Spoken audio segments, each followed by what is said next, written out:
प्राचीन मिस्र की भूमि। बहुत समय पहले की बात है, जब न बिजली थी, न मशीनें, और न ही आज के जैसे औजार। दुनिया के एक कोने में एक रहस्यमयी और समृद्ध देश था, मिस्र, इजिप्ट। वहाँ की धरती पर नील नदी बहती थी और उसके किनारे उगते थे फलों और फसलों से भरे खेत। मिस्र एक ऐसा देश था जहाँ राजा को फ़राओ कहा जाता था। लोग मानते थे कि फ़राओ इंसान नहीं बल्कि देवता का रूप होते हैं। राजा खुफू और उसकी इच्छा। एक बार मिस्र पर एक महान राजा का शासन था, उसका नाम था फ़राओ खुफू।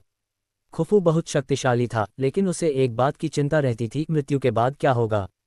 मिस्रवासी मानते थे कि मृत्यु के बाद आत्मा जीवित रहती है और उसे एक विशेष मकान की ज़रूरत होती है जहां वो सुरक्षित रह सके। इसी सोच से खुफू ने एक आदेश दिया, ग्रेटर दैन, मैं मरने के बाद भी राजा रहूंगा। मुझे ऐसा मकबरा चाहिए जो आसमान को छूता हो।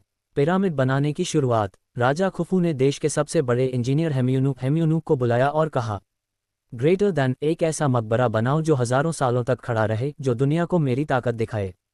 हेम्यूनु ने योजना बनाई एक विशाल पिरामिड बनाने की। यह कोई आम इमारत नहीं थी। इसे बनाने के लिए लाखों पत्थरों की ज़रूरत थी, जिनका वज़न 2 से 3 टन तक था। मेहनत और निर्माण। दिन रात, धूप बारिश, गर्मी ठंड, मिस्र के हज़ारों मजदूर, कारीगर और इंजीनियर 20 साल तक इस पिरामिड को बनाने में लगे रहे। पत्थर खानों से लाए जाते, नावों में रखे जाते और रस्सियों से खींचकर रेगिस्तान पार किए जाते। हर पत्थर को बिल्कुल सही ढंग से काटा और रखा जाता ताकि पिरामिड की आकृति पूरी तरह त्रिकोणीय रहे। रहस्यों से भरा भवन। खुफू का ये पिरामिड केवल एक मकबरा नहीं था, ये एक रहस्य भी था। इसके अंदर गुप्त रास्ते, गुप्त कमरे और हवा आने जाने के रास्ते थे। सब कुछ इतनी सफाई से बना था कि आज भी वैज्ञानिक हैरान हैं। ये पिरामिड इतना सटीक बना है कि इसमें सेंटीमीटर की भी गलती नहीं है। राजा की मृत्यु और समाधि।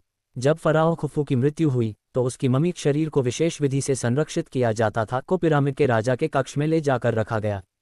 उसके साथ उसके खजाने, सोने चांदी की वस्तुएं और उसकी पसंदीदा चीज़ें भी रखी गईं। मिस्रवासी मानते थे कि ये सब उसे अगले जीवन में काम आएंगी। आज का पिरामिड। आज हज़ारों साल बीत चुके हैं। खुफू का पिरामिड, जिसे हम आज the great pyramid of Giza कहते हैं, आज